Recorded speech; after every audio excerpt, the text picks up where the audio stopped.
이대로라면 단 72시간 안에 우리 미군 병사들은 맨몸으로 총알을 받아내야 합니다. 백악관 지하 벙커, 숨막히는 침묵이 감돕니다. 전 세계가 평화를 외치며 트럼프 대통령의 휴전 연설에 환호할 때 그 이면에는 피를 말리는 진짜 위기가 숨겨져 있었던 것이죠. 전선의 탄약은 바닥을 드러내고 그 거대한 제국 미국조차 이 파국을 막을 힘이 없었습니다. 결국 그들이 다급하게 손을 뻗은 곳은 단 한 나라, 대한민국이었어요. 하지만 콧대 높은 미국 사절단이 서울에서 마주한 것은 상상을 초월하는 기적 같은 광경이었습니다. 단순히 기계가 돌아가는 공장이 아니라 누군가의 아들, 딸을 살리기 위해 피땀으로 버텨낸 한국인들의 묵직한 진심이 그곳에 있었던 겁니다. 오만했던 제국을 무릎 꿇린 그 뜨거운 감동의 현장, 지금 그 문이 열립니다. 이 영상이 도움이 되신다면 구독과 좋아요 부탁드립니다. 여러분의 작은 응원이 더 좋은 영상을 만드는 힘이 됩니다. 저는 헬렌입니다. 백악관 공급망 위기 조정실에서 수석 분석관으로 일하고 있죠. 전쟁이라는 참혹한 현실을 오직 차가운 숫자로만 변환해 온 지 벌써 14년째입니다. 지금 제 눈앞에 놓인 노트북 화면은 그야말로 지옥을 가리키고 있습니다. 2026년 4월 새벽 4시. 아직 어둠이 가시지 않은 워싱턴의 공기는 차갑지만 제 등줄기에서는 식은땀이 비 오듯 쏟아져 내리는 중입니다. 방금 전 최고 등급의 긴급 암호가 걸린 문서 하나가 제게 도착했거든요. 문서를 열자마자 숨이 턱 막힙니다. 손끝이 파르르 떨리네요. 중동에 주둔 중인 미군의 작전 지속 능력이 단 72시간 안에 완전히 붕괴할 것이라는 붉은색 경고문이 번쩍이고 있습니다. 72시간. 고작 사흘입니다. 평범한 사람들에게는 주말을 보내는 짧은 시간이겠지만 전장에서는 수만 명의 목숨이 갈려나가는 끔찍한 시간이죠. 저는 숫자를 다루는 사람입니다. 언제나 감정을 배제하고 냉정하게 계산기를 두드려왔죠. 하지만 오늘 새벽만큼은 그 숫자들이 마치 피를 흘리며 살아 움직이는 것처럼 느껴집니다. 현재 우리 미군의 하루 포탄 소비량은 15만 발. 하지만 창고에 남은 재고는 고작 30만 발뿐입니다. 이틀치 분량이죠. 본토에 있는 군수 공장들을 24시간 풀가동해서 찍어내봐야 하루 5천 발이 한계입니다. 계산기를 두드릴 필요조차 없는 참담한 파국인 겁니다. 한 달치 생산량을 단 이틀 만에 허공에 뿌리고 있으니까요. 문서를 한 장씩 넘길 때마다 제 심장 박동은 미친 듯이 빨라집니다. 불과 몇 시간 전 세계 언론은 트럼프 대통령의 휴전 연설을 대서특필하며 환호했죠. 사람들은 드디어 평화가 찾아왔다며 안도하는 분위기입니다. 하지만 저는 그 연설 뒤에 숨겨진 추악하고 다급한 진실을 꿰뚫어보고 있습니다. 그건 평화를 향한 결단이 아닙니다. 전선이 붕괴하기 직전 어떻게든 포탄을 구해올 시간을 벌기 위해 전 세계를 상대로 벌이는 거대한 기만극이자 정치적 연출인 것이죠. 서둘러 옷을 챙겨 입고 백악관 지하 벙커로 향합니다. 회의실 문을 열고 들어가니 공기부터가 숨막히게 무겁습니다. 평소라면 머리카락 한 올 흐트러지지 않았을 고위 관료들의 넥타이가 느슨하게 풀려 있고 핏발 선 눈으로 서로를 노려보고 있네요. 국방부 차관, 합참의장, 그리고 상원 군사위원장인 아서가 테이블 끝에 앉아 있습니다. 아서는 60을 넘긴 노련한 정치인이지만 특유의 오만함과 거친 성정으로 유명한 인물이죠. 그는 늘 아시아 국가들을 미국의 하청 공장쯤으로 여기며 깔보는 경향이 있습니다. 회의가 시작되자마자 국방부 차관이 떨리는 목소리로 브리핑을 시작합니다. 중동 전선의 탄약이 바닥나기 직전이며 유럽의 나토 동맹국들도 우크라이나 전쟁 지원으로 인해 창고가 텅텅 비었다는 절망적인 보고가 이어집니다. 아서가 신경질적으로 테이블을 내리치며 소리칩니다. 그럼 일본 애들한테 당장 라인 돌리라고 해. 차관이 무거운 고개를 가로저으며 대답하네요. 일본은 생산 속도가 너무 느립니다.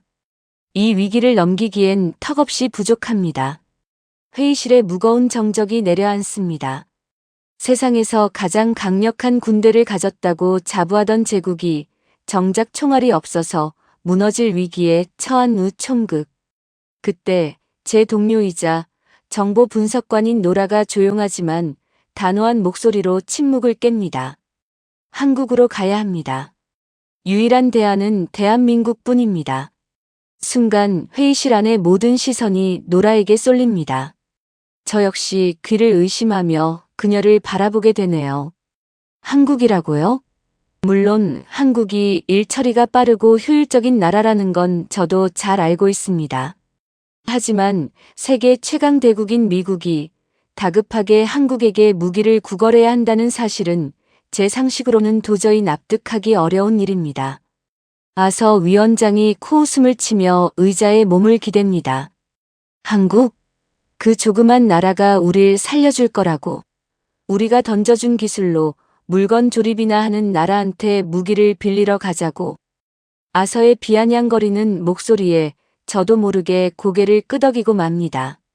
사실 저 역시 아서와 크게 다르지 않은 편견을 가지고 있거든요. 한국이 빠르긴 하지만 결국 위기의 순간에는 믿음직스럽지 못할 거라는 뿌리 깊은 불신이 제 마음속에 자리 잡고 있습니다. 이건 단순한 편견이 아니라 제 뼈아픈 경험에서 비롯된 상처입니다. 지난 2014년 필리핀 방산 하청 비리 사건을 저는 아직도 똑똑히 기억합니다. 당시 아시아 하청 업체들은 생산 속도만 맞추느라 불량품 데이터를 조작했고 그 쓰레기 같은 부품들 때문에 실전에서 우리 미군의 장비가 멈춰버렸죠. 그 일로 제가 가장 존경하던 멘토가 모든 책임을 지고 불명예스럽게 쫓겨나야만 했습니다. 그날 이후 제 머릿속에는 아시아의 생산망은 빠르기만 할 뿐 결정적인 순간에는 절대 책임지지 않는다는 굳건한 공식이 새겨져 버린 겁니다. 하지만 노라는 흔들림 없는 눈빛으로 아서를 향해 서류 하나를 밀어넣습니다. 지금은 자존심을 내세울 때가 아닙니다. 이 숫자를 보시죠. 한국은 현재 우리가 한 달 동안 밤낮 없이 찍어내야 할 물량을 단 사흘 안에 뽑아낼 수 있는 능력을 갖추고 있습니다. 저도 그 서류를 끌어당겨 수치를 확인합니다. 한국의 하루 최대 사격량 91만 발. 저는 서류를 덮어버리며 헛웃음을 짓고 맙니다. 91만 발이라니 이건 말도 안 되는 과장된 수치일 뿐이라고 속으로 단정 짓습니다. 아시아 특유의 부풀리기식 보고서라고 치부해버리는 거죠. 아서 역시 마찬가지입니다. 그는 거만한 표정으로 넥타이를 고쳐 매며 자리에서 일어납니다. 정 그렇다면 직접 가서 돈다발을 흔들어주면 되겠군. 어차피 돈 앞에서 꼬리 내리지 않을 나라가 어딨어. 우리가 직접 찾아가 주면 황송해서라도 당장 공장을 돌리겠지. 대통령의 특별 지시가 떨어지고 백악관 지하의 회의는 그렇게 마무리됩니다. 비밀 사절단이 꾸려지고 저 역시 그 명단에 이름을 올리게 됩니다. 사무실로 돌아와 짐을 챙기면서도 제 머릿속은 복잡하기만 하네요. 창밖으로는 워싱턴의 아침 해가 밝아오고 있지만 지구 반대편 중동의 모래사막에서는 지금 이 순간에도 우리 병사들이 탄약통을 뒤지며 불안에 떨고 있을 겁니다. 총알 한 발, 포탄 한 발에 생사가 갈리는 그 지옥 같은 현장을 생각하면 가슴이 답답해집니다. 구름 위를 날아가는 전용기 안은 무덤처럼 고요합니다. 그 고요함 속에서 묘한 긴장감이 흐르고 있죠. 아서 위원장은 1등석의 넓은 좌석에 몸을 푹 파묻은 채 위스키 잔을 굴리며 거들먹거리고 있습니다. 헬렌, 표정이 왜 그래? 무슨 전쟁 나가는 사람처럼 굳어있잖아. 긴장 풀라고. 이번 출장은 길어봐야 하루 이틀이면 끝날 단순한 쇼핑이야. 우리가 돈을 주겠다는데 그쪽에서 밤을 새워서라도 포탄을 만들어 바쳐야지. 안 그래? 아서의 호탕한 웃음소리가 기내를 울리지만 제 마음은 조금도 편해지지 않습니다. 저는 억지로 입꼬리를 올려 미소를 지어 보이고는 다시 서류로 시선을 돌립니다. 서류 속에는 한국의 방산 능력을 분석한 수십 장의 데이터가 빼곡하게 적혀 있습니다. 하루 사격량 91만 발, K9 자주포의 폴란드 수출, 천국 미사일의 사우디아라비아 공급 내역. 모두가 하나같이 미국을 위협할 만큼 놀라운 수치들입니다. 하지만 저는 여전히 이 숫자들을 온전히 믿지 못하고 있습니다. 14년 동안 아시아의 허위 보고서와 부풀려진 데이터를 수도 없이 봐왔기 때문이죠. 제 옆자리에 앉은 노라가 조용히 다가와 귓속말을 건넵니다. 헬렌, 방금 들어온 비공식 정보인데 흥미로운 사실이 하나 있어요. 무슨 정보죠? 한국군 역시 현재 보유하고 있는 탄약 재고가 일주일치밖에 남지 않았다는 첩보입니다. 그 말을 듣는 순간 앞자리에 앉아있던 아서가 뒤를 돌아보며 박수를 칩니다. 하, 꺼 봐. 내 말이 맞잖아. 지들도 지금 일주일치밖에 안 남아서 발등에 불이 떨어진 상황인 거야. 우리가 가서 웃돈 얹어주고 다 사들인다고 하면 아주 쌍수를 들고 환영하겠군. 역시 협상은 패를 쥐고 있는 놈이 이기는 법이지. 아서는 이미 승리라도 한 것처럼 여유만만하게 와인을 들이켭니다. 하지만 노라의 표정은 어딘가 어둡고 불안해 보입니다. 그녀가 미간을 찌푸리며 조심스럽게 입을 엽니다. 그게 좀 이상합니다. 이런 1급 군사 기밀이 우리 정보망에 이렇게 쉽게, 그것도 하필 우리가 출발하는 타이밍에 맞춰서 흘러나왔다는 게 너무 노골적이에요. 마치 우리가 이 정보를 보기를 원했던 것처럼 말이죠. 노라, 당신은 매사에 너무 조심성이 많아서 탈이야. 숫자는 거짓말을 하지 않아. 쟤들도 급하고 우리도 급한 상황이야. 우리가 돈이 더 많으니 우리가 갑인 거지. 아서의 윽박지르는 듯한 목소리에 노라는 더 이상 말을 잇지 못합니다. 저 역시 고개를 돌려 창밖에 짙은 어둠을 응시합니다. 일주일치 탄약. 아서의 말대로 한국 역시 절박한 상황인 걸까요? 그렇다면 다행입니다. 양쪽 다 절박하다면 결국 돈과 권력을 쥔 미국이 이 판을 좌지우지할 수 있을 테니까요. 하지만 마음 한구석에서는 노라의 불길한 직감이 계속해서 맴돕니다. 왜 이렇게 모든 게 순조로운 걸까요? 비행기가 알래스카 상공을 지날 무렵 저는 피곤한 눈을 비비며 가방 깊숙한 곳에 넣어둔 낡은 다이어리를 꺼냅니다. 그 안에는 제가 11년 전 서명했던 하나의 문서, 복사본이 끼워져 있죠. 2015년 한국이 미국에게 장거리 미사일 핵심 기술 이전을 간절히 요청해 왔을 때의 일입니다. 당시 실무자였던 저는 미국의 국익과 안보라는 명목하에 단 1초의 망설임도 없이 거절 문서에 차가운 서명을 남겼습니다. 그때 회의실 구석에 앉아있던 한국 측 대표의 얼굴이 아직도 뇌리에 남아 있습니다. 감정을 읽을 수 없는 무표정한 얼굴로 거절 문서를 받아들고는 단 한마디 항의도 없이 돌아서서 나가던 그 남자의 뒷모습. 저는 그때 속으로 코웃음을 쳤습니다. 결국 너희는 우리의 기술 없이는 단 한 발자국도 나아갈 수 없는 나약한 국가일 뿐이다라고 생각했었죠. 그런데 11년이 지난 지금 상황은 완벽하게 역전되어 버렸습니다. 우리가 그들에게 무기를 빌리러 가고 있으니까요. 저는 다이어리를 덮으며 가쁘게 숨을 내쉽니다. 아니야, 헬렌. 불안해할 필요 없어. 결국 저들은 아직도 우리가 내어준 기술의 테두리 안에서 움직이는 아시아의 작은 하청 공장일 뿐이야. 저는 스스로에게 끝없이 최면을 걸며 억지로 눈을 감습니다. 제발 이 짧은 출장이 아서의 말대로 가벼운 쇼핑으로 끝나기를 기도하면서 말이죠. 하지만 13시간의 긴 비행 끝에 전용기가 인천국제공항의 활주로에 닿는 순간 묘한 위화감이 온몸을 휘감기 시작합니다. 창밖으로 내다본 한국의 풍경은 제 예상과는 완전히 달랐습니다. 낡고 매연 가득한 공장지대를 상상했던 제 눈앞에 믿을 수 없을 만큼 거대하고 최첨단으로 무장한 사이버펑크 같은 도시의 야경이 펼쳐져 있는 겁니다. 끝없이 이어진 화려한 불빛들과 압도적인 인프라. 이 나라는 제가 서류상으로만 보아왔던 그 뻔한 숫자의 나라가 아니었습니다. 비행기의 문이 열리고 차가운 서울의 밤 공기가 제 뺨을 때립니다. 계단을 내려가는 제 다리가 미세하게 후들거리는 것을 느낍니다. 우리를 맞이하기 위해 활주로에 서 있는 사람들을 확인하는 순간 저는 제 예감이 틀리지 않았음을 본능적으로 깨닫습니다. 아서의 예상대로라면 굽신거리는 장관이나 차관급 인사들이 환영 플랜카드를 들고 나와 있어야 정상이겠죠. 하지만 텅 빈 활주로에는 검은색 세단 한 대와 얼음장처럼 차가운 눈빛을 가진 중년의 사내 한 명만이 미동도 없이 서 있을 뿐입니다. 우리를 환영하러 온 비굴한 얼굴이 아니었습니다. 마치 사냥감을 기다리는 포식자처럼 오만한 제국의 몰락을 지켜보기 위해 서 있는 듯한 서늘한 얼굴. 활주로를 걸어가는 구두 발소리가 유난히 크게 울려 퍼집니다.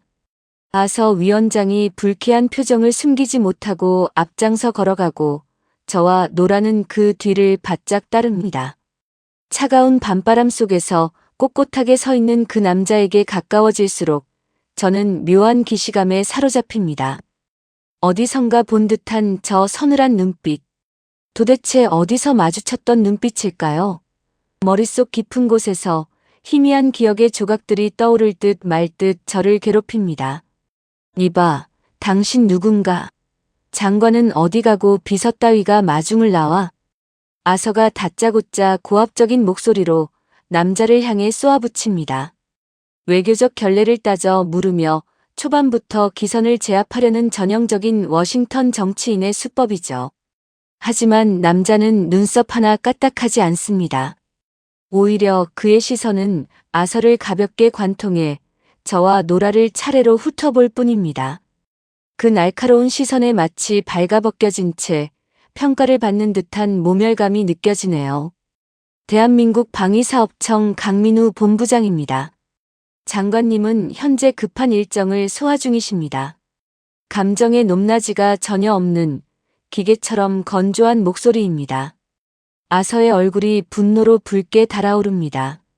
세계 최강 미국의 상원 군사위원장이 친히 행차하셨는데 고작 실무 책임자 한 명이 나와서 변명이나 늘어놓고 있다니요. 급한 일정? 지금 우리 미군보다 더 급한 일정이 도대체 뭔데? 당장 장관 오라고 해. 안 그러면 이 협상은 여기서 끝이야. 길길이 날뛰는 아서를 보며 강민우 본부장이 천천히 입을 엽니다.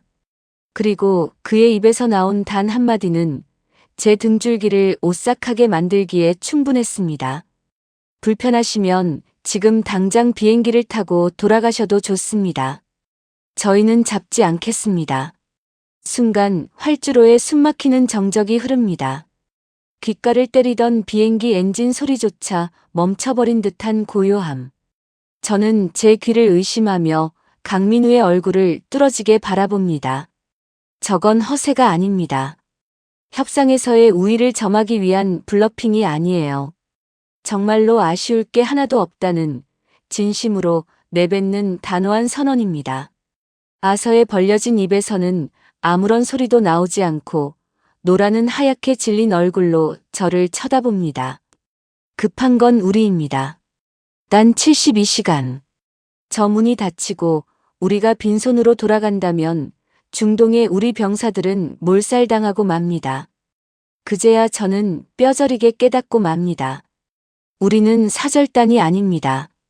살려달라고 애원하러 온 인질들일 뿐이죠.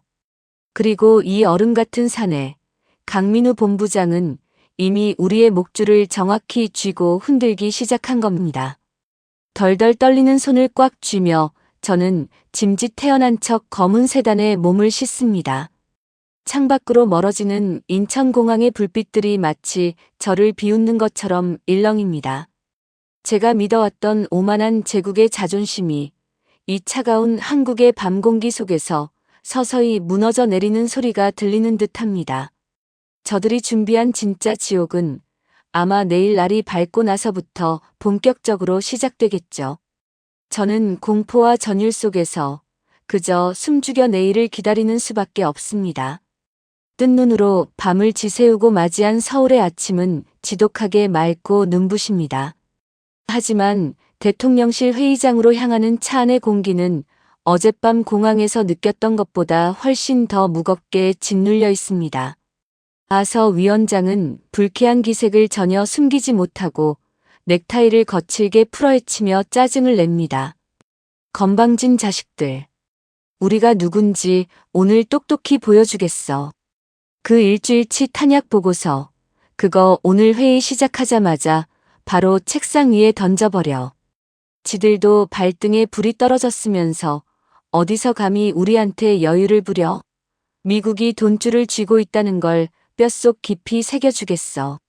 그의 목소리는 한껏 으름장을 놓고 있지만 저는 그 거친 호흡 속에 숨겨진 옅은 불안감을 읽어냅니다. 제 옆에 앉은 노라는 창밖만 멍하니 바라보고 있고 제 손바닥은 이미 식은 땀으로 축축하게 젖어 들어가고 있습니다. 72시간. 이제 남은 시간은 고작 60시간 남짓입니다. 우리의 운명이 걸린 시계는 미친 듯이 돌아가고 있는데 왜 저들은 저토록 평온한 걸까요? 철통 같은 보안을 뚫고 들어간 회의실은 그야말로 숨막히는 정막으로 가득 차 있습니다. 거대한 원목 테이블 건너편에는 어제 활주로에서 마주쳤던 강민우 본부장을 비롯한 한국방위사업청 인사들이 조용히 앉아 있네요. 웅성거림도 서류를 뒤적이는 소리조차 들리지 않는 얼음장처럼 차갑고 완벽하게 통제된 공간입니다. 그들의 꼿꼿한 자세를 보는 순간 저는 이것이 동맹국 간의 협상 자리가 아니라 오만한 제국을 심판하기 위해 마련된 법정 같다는 착각마저 듭니다. 자리에 앉기가 무섭게 아서가 참지 못하고 먼저 포문을 엽니다. 가져온 두툼한 서류 뭉치를 테이블 중앙으로 툭 던지며 특유의 거만한 미소를 지어 보이네요. 서로 피곤한데 긴 말하지 않겠습니다. 우리가 여기 온 목적은 명확해요. 중동작전을 위한 긴급 탄약 지원입니다. 아시다시피 미국의 자본력은 무한합니다. 돈은 당신들이 원하는 만큼 쳐주죠. 아, 그리고 이 서류를 보시죠. 우리 정보망에 따르면 한국군 역시 비축된 탄약 재고가 딱 일주일치밖에 남지 않았다던데. 서로 창고가 비어서 급한 처지에 자존심 세우며 시간 끌지 말고 빨리 계약서에 도장이나 찍읍시다. 당신들도 비싼 값에 팔아서 다시 재고를 채워 넣어야 할 거 아닙니까? 아서의 회심의 일격에 저는 조심스럽게 침을 삼키며 강민우 본부장의 얼굴을 살핍니다. 당황하며 변명을 늘어놓을까요? 아니면 최고 기밀 정보가 샜다며 펄펄 뛰며 분노할까요?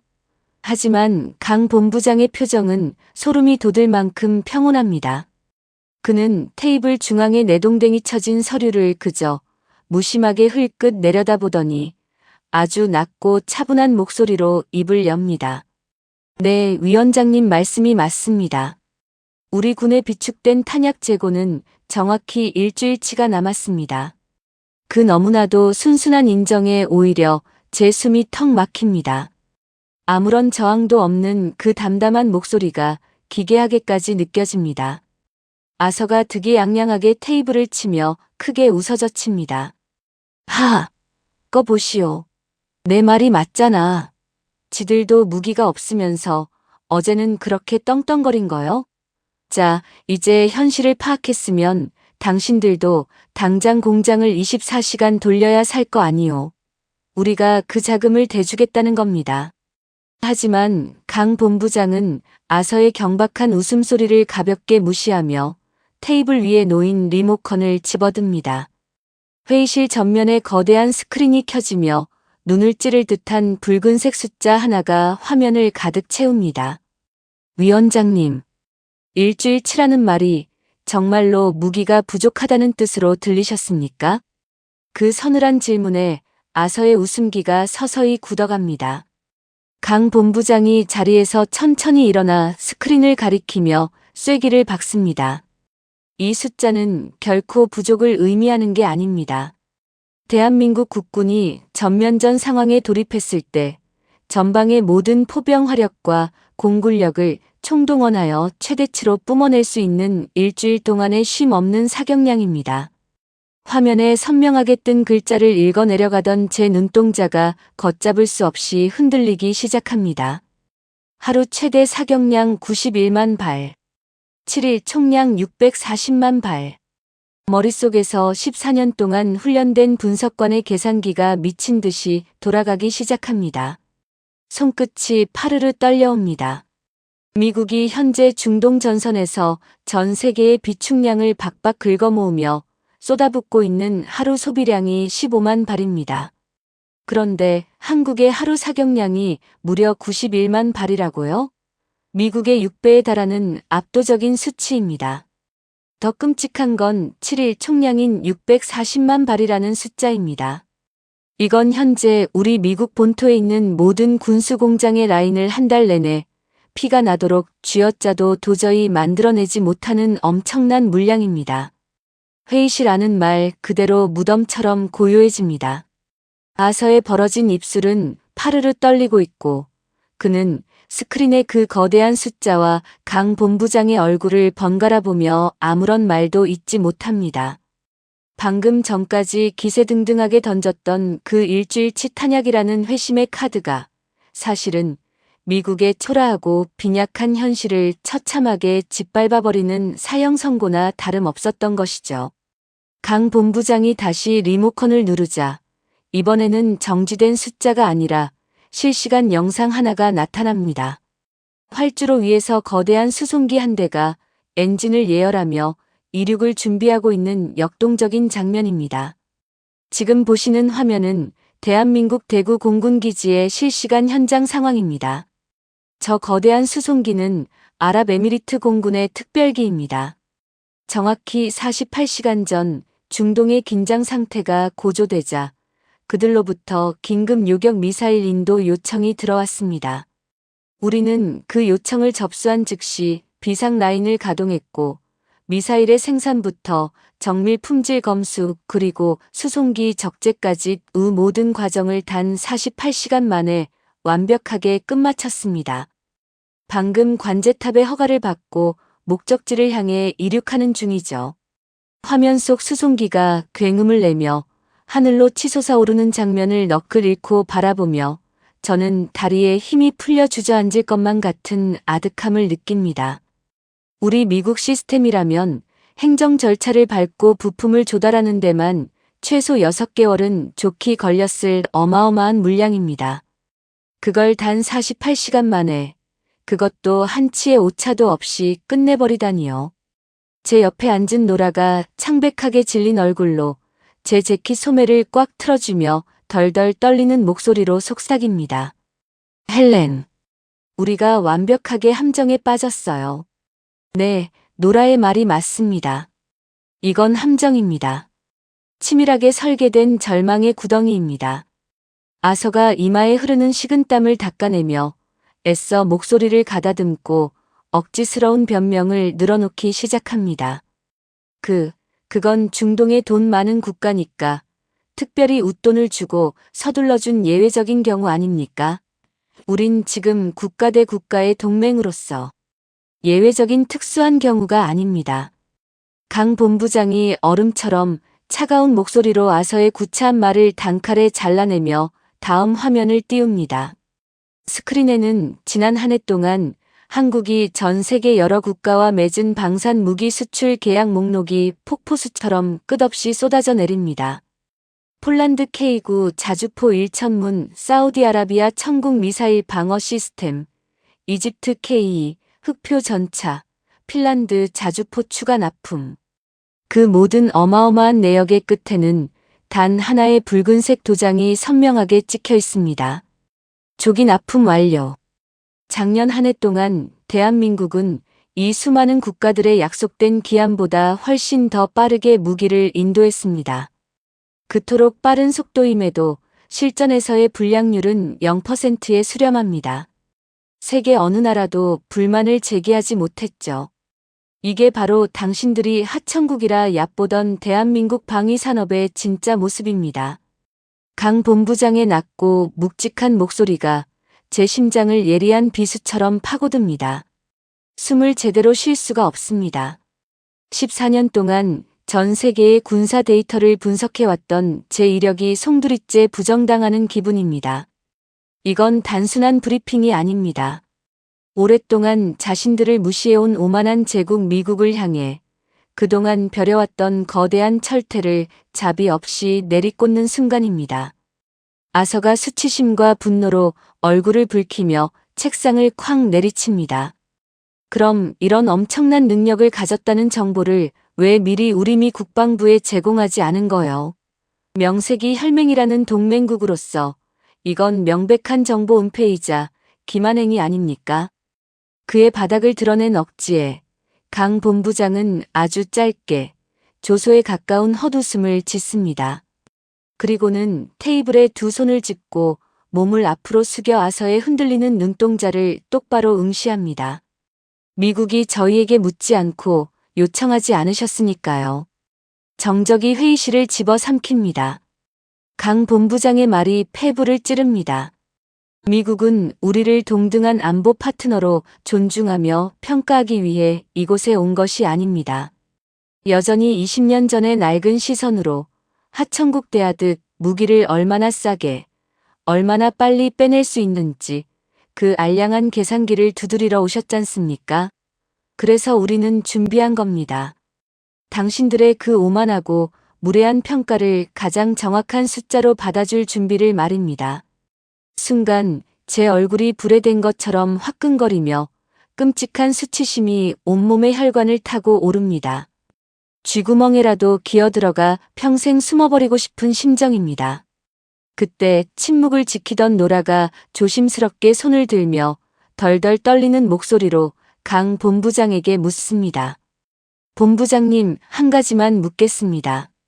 저희 정보망이 입수했던 그 한국군 일주일치 탄약 재고 정보, 혹시 본부장님 측에서 일부러 저희 측으로 흘리신 겁니까? 회의실에 다시 한번 활시위처럼 팽팽한 긴장감이 감돕니다. 강 본부장은 잠시 노라를 깊은 눈으로 바라보더니 한치의 망설임도 없이 덤덤하게 고개를 끄덕이네요. 네, 맞습니다. 제가 직접 정보국에 지시하여 흘린 미끼입니다. 맙소사. 커다란 망치로 뒤통수를 세게 얻어맞은 듯 눈앞이 아찔해집니다. 세계 최강을 자부하는 미국이 다급한 위기의 순간에 대한민국을 어떤 시각으로 바라보고 대하는지 그 민낯을 정확히 확인하고 싶었습니다. 약해 보이는 가짜 미끼를 던졌을 때 당신들이 어떻게 우리를 짓밟으려 드는지 말이죠.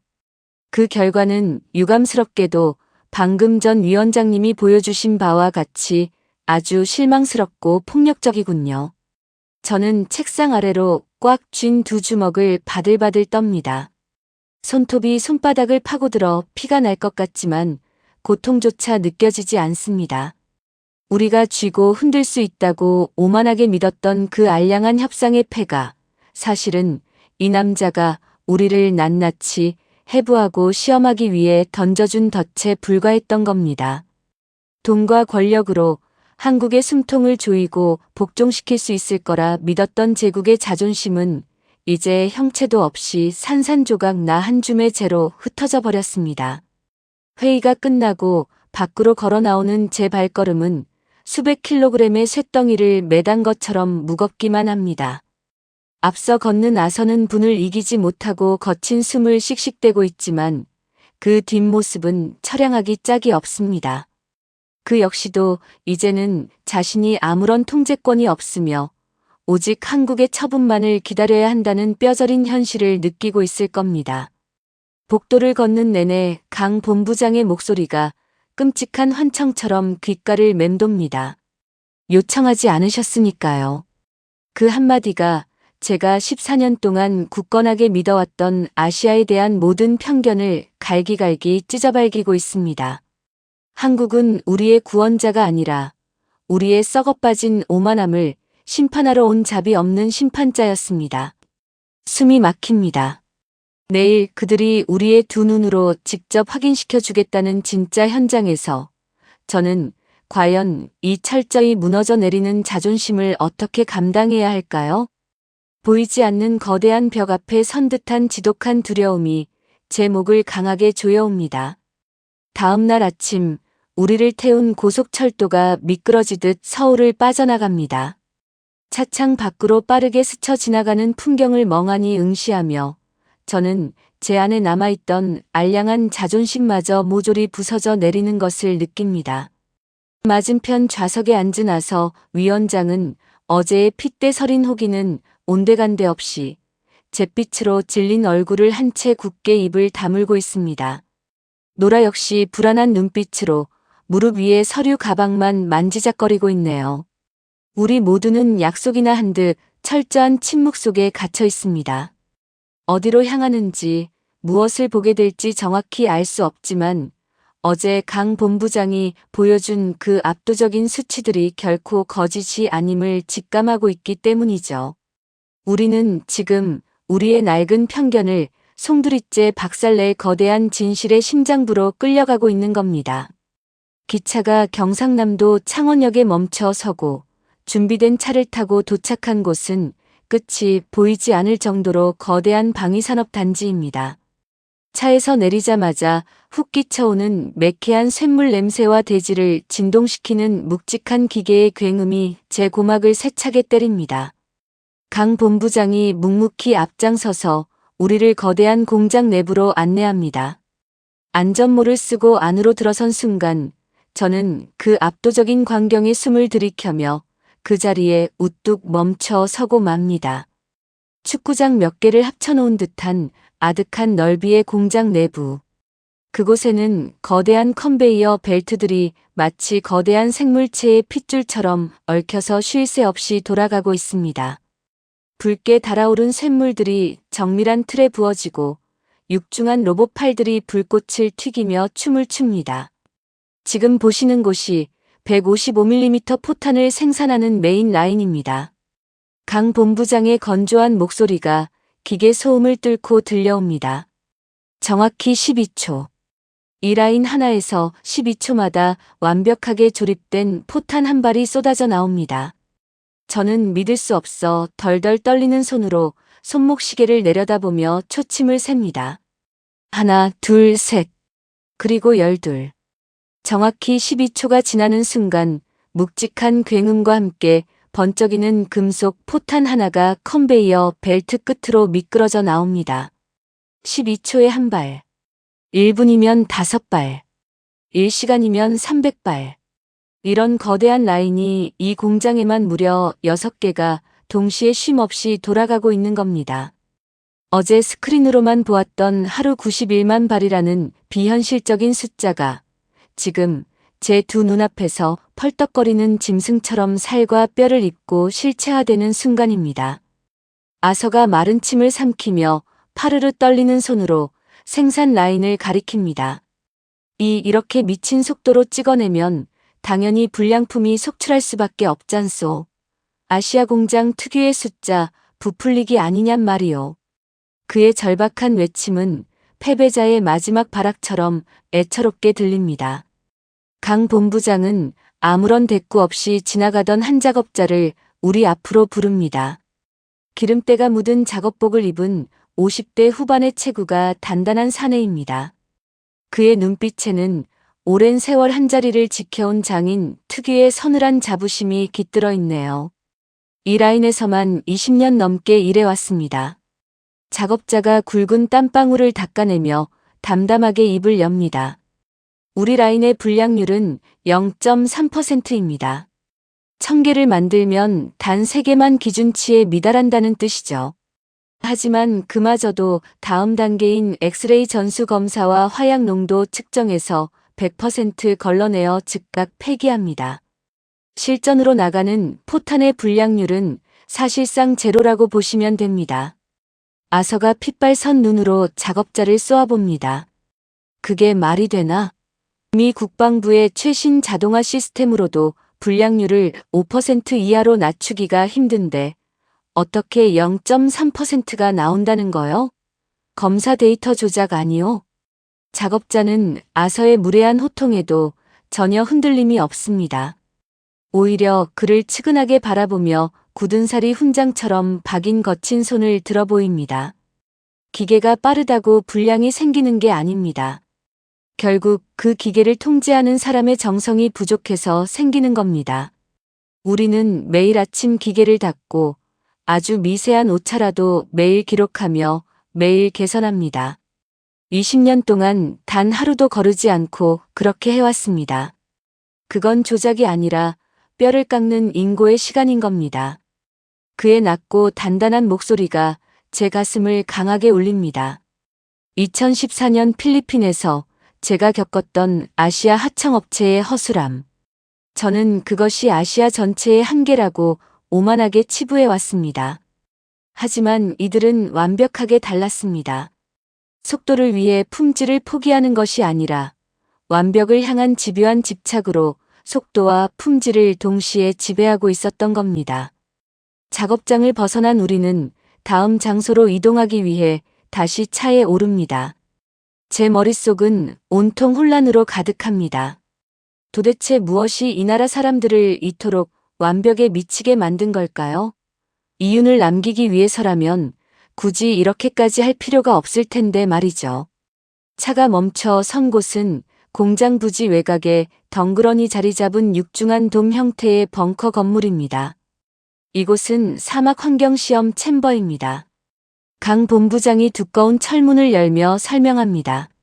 문이 열리는 순간 안에서 뿜어져 나오는 지옥 같은 열풍에 저는 헉하고 숨을 들이켜고 맙니다. 안면이 타들어갈 것 같은 뜨거운 공기가 전신을 휘감습니다. 챔버 내부의 온도계는 섭씨 50도를 가리키고 있습니다.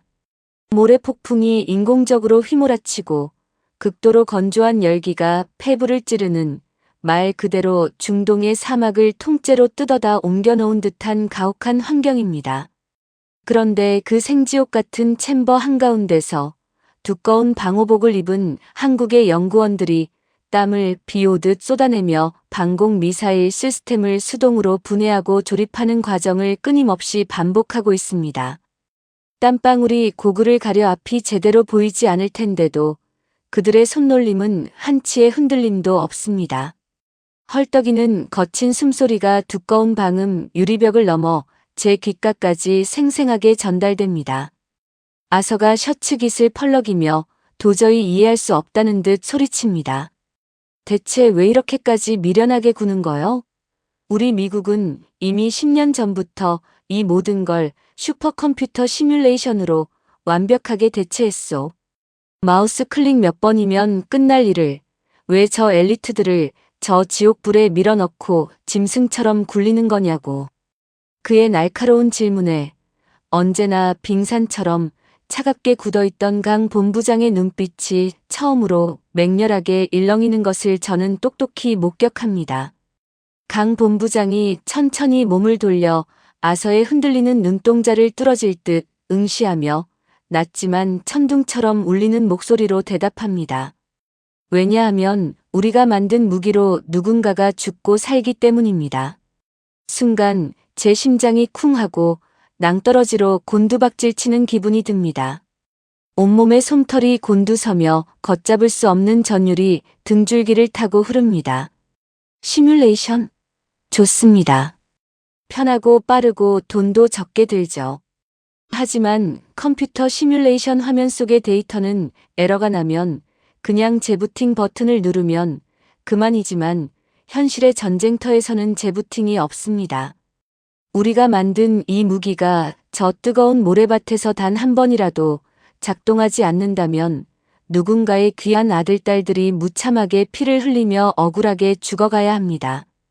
총탄이 빗발치는 전장의 한가운데서 방아쇠를 당겼는데 불발된 무기를 들고 적군을 마주한 병사의 그 끔찍하고 처절한 절망감을 당신들은 에어컨 나오는 방 안에서 컴퓨터 스크린에 띄워진 숫자만으로 온전히 이해할 수 있습니까?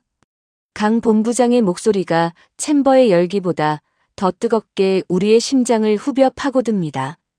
저는 그 자리에서 벼락을 맞은 사람처럼 돌처럼 굳어버리고 맙니다. 14년. 제가 백악관에서 위기조정관이라는 거창한 직함을 달고 다루어왔던 그 수많은 숫자들. 하루 소비량 15만 발, 작전 실패 확률 12%, 적정 예산안.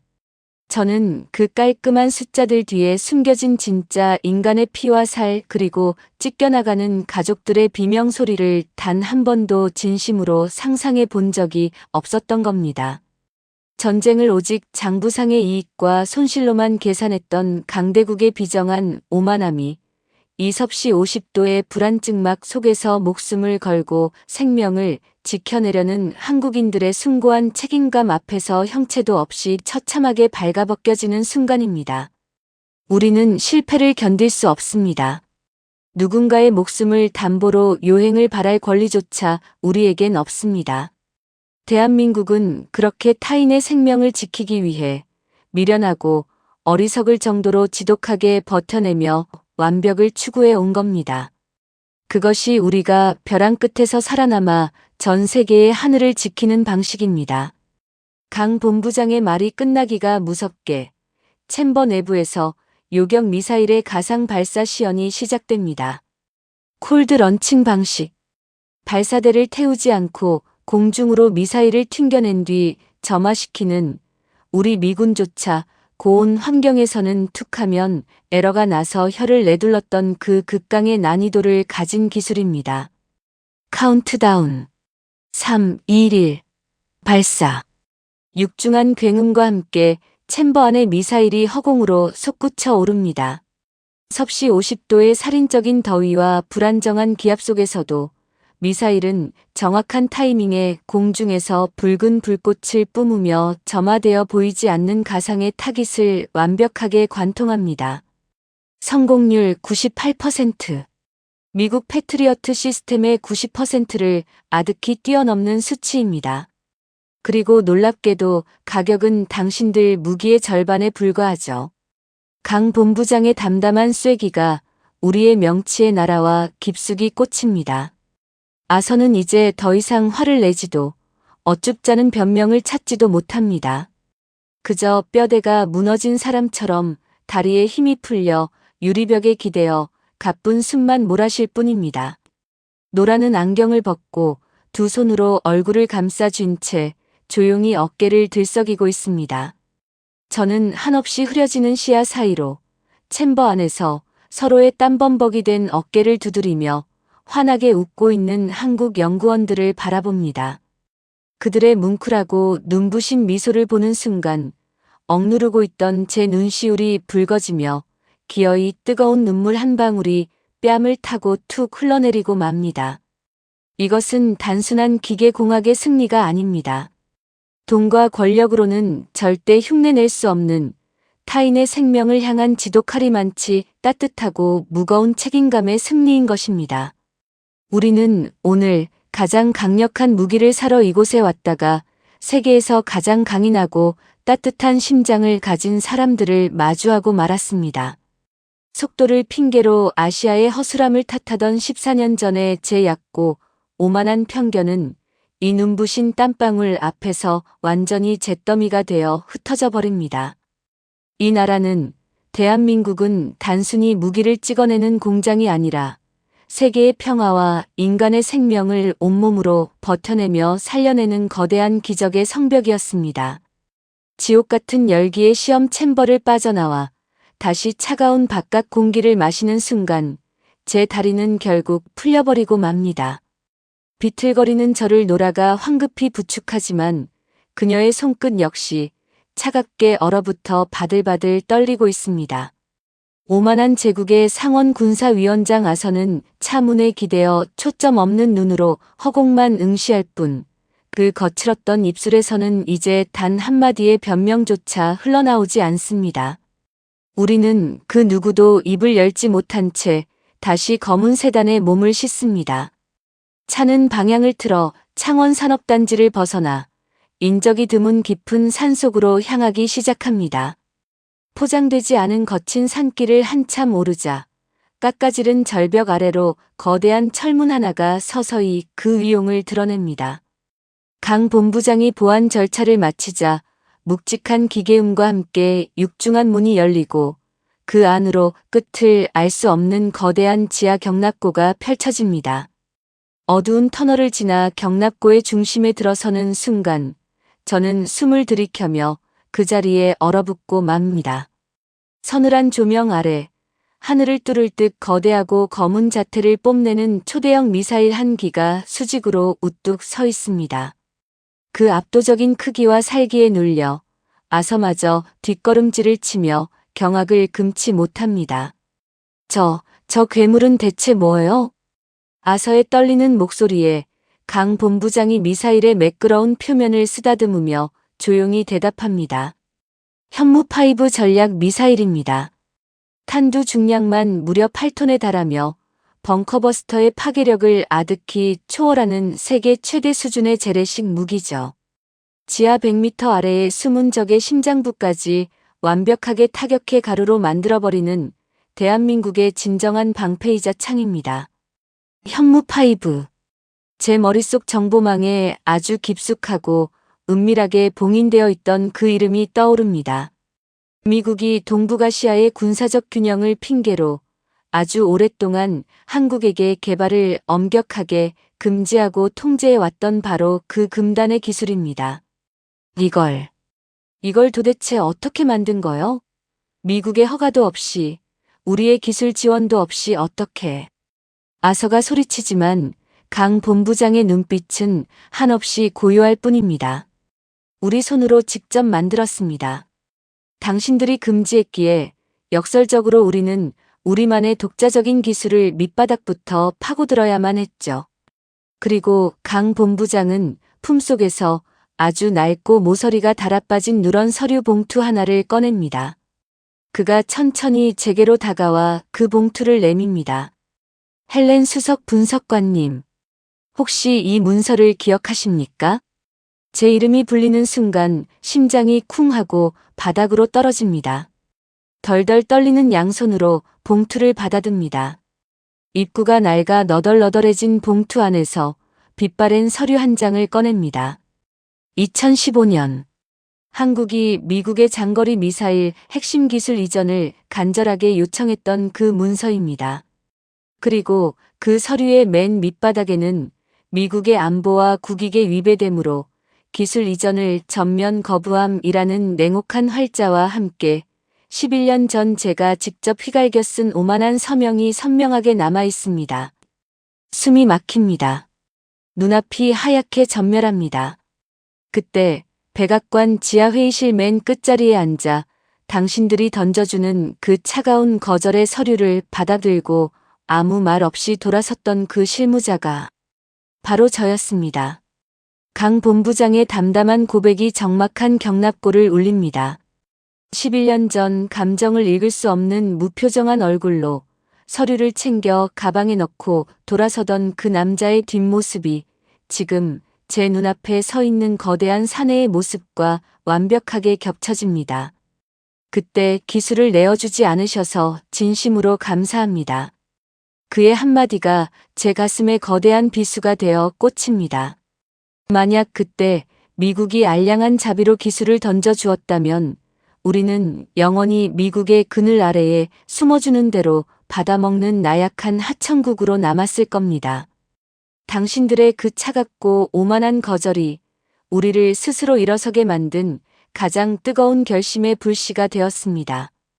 의존할 곳이 사라진 벼랑 끝에서 우리는 피를 토하는 심정으로 우리의 길을 개척했고 마침내 당신들의 허락 없이도 세계 최고의 무기를 만들어내는 이 자리까지 올라선 겁니다. 복수가 아닙니다. 이것은 대한민국의 완벽한 독립입니다. 저는 더 이상 서 있을 힘조차 잃고 비틀거립니다. 뺨을 타고 뜨거운 눈물이 걷잡을 수 없이 흘러내립니다. 제 손에 들린 이 종이 한 장. 11년 전 저에게는 그저 빨리 퇴근하기 위해 기계적으로 서명했던 하찮은 행정문서에 불과했습니다. 한국의 날개를 영원히 꺾어버렸다고 코웃음 쳤던 오만의 증표였죠. 하지만 한국인들에게 이 종이는 수모와 굴욕을 씹어 삼키며 밤낮 없이 연구실의 불을 밝히게 만든 처절한 채찍이었던 겁니다.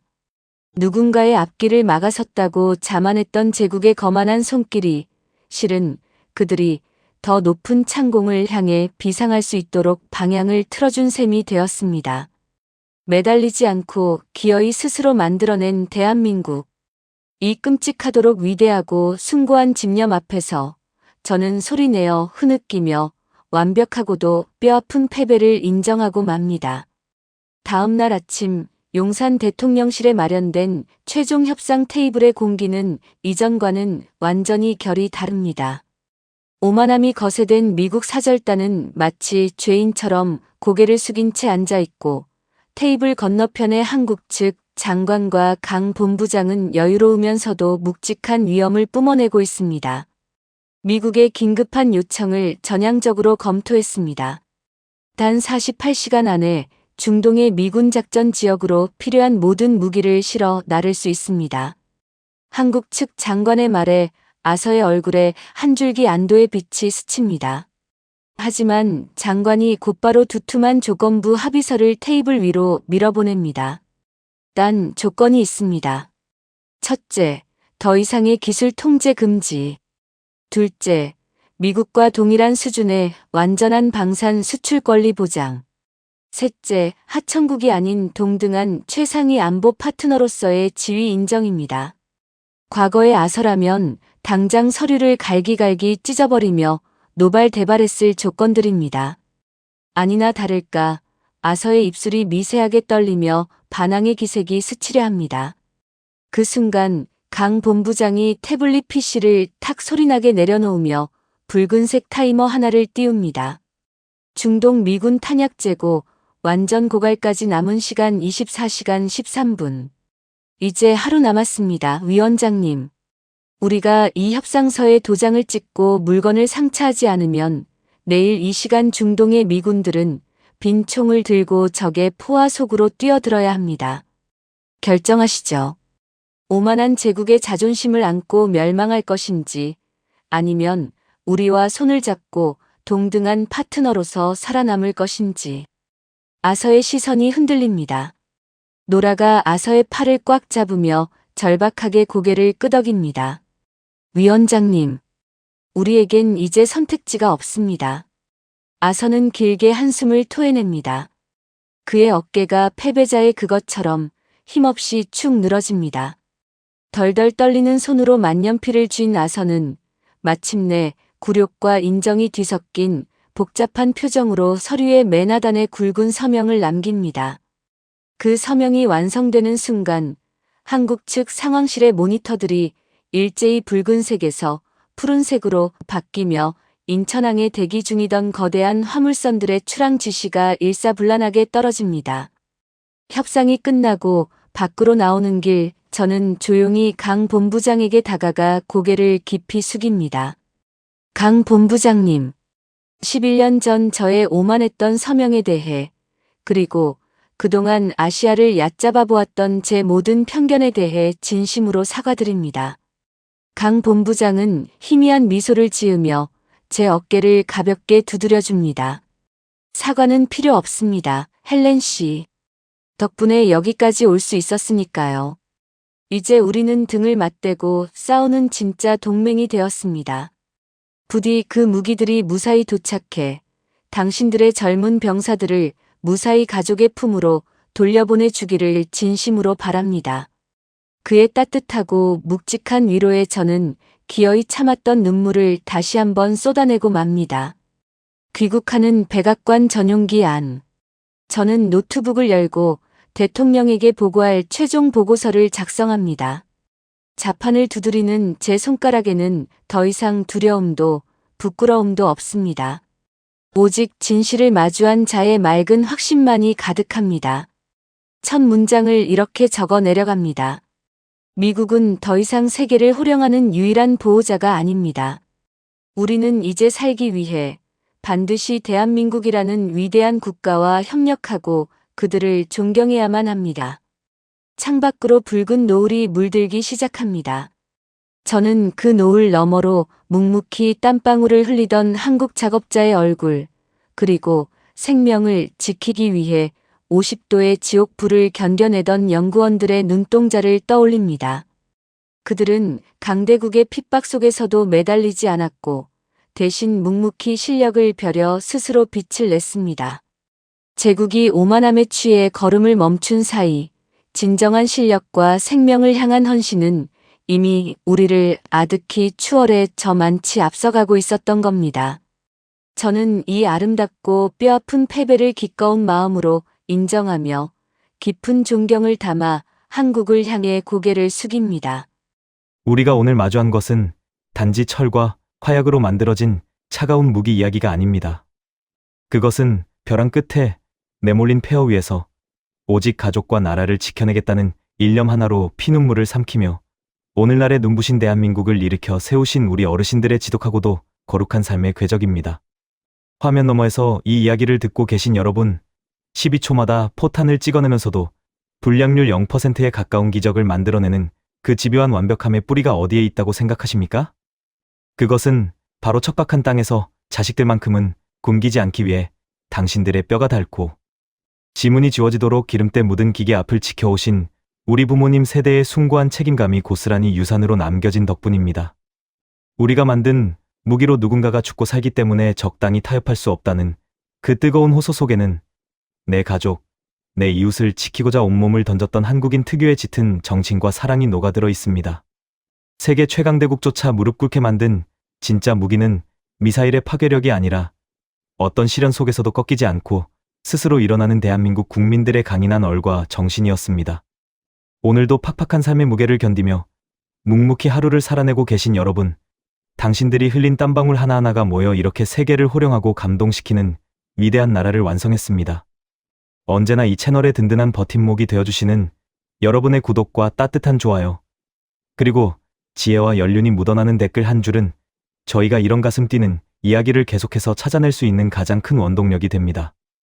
오늘 헬렌의 고백처럼 우리를 무시하던 세상의 오만함을 실력으로 통쾌하게 뒤집어버린 이 짜릿한 이야기에 여러분의 소중한 공감을 나누어 주세요. 당신의 삶은 그 자체로 이미 위대한 역사이며 존경받아 마땅한 기적입니다. 이 나라를 이토록 자랑스럽게 가꾸어 주신 어르신들, 오늘도 진심으로 고생 많으셨습니다.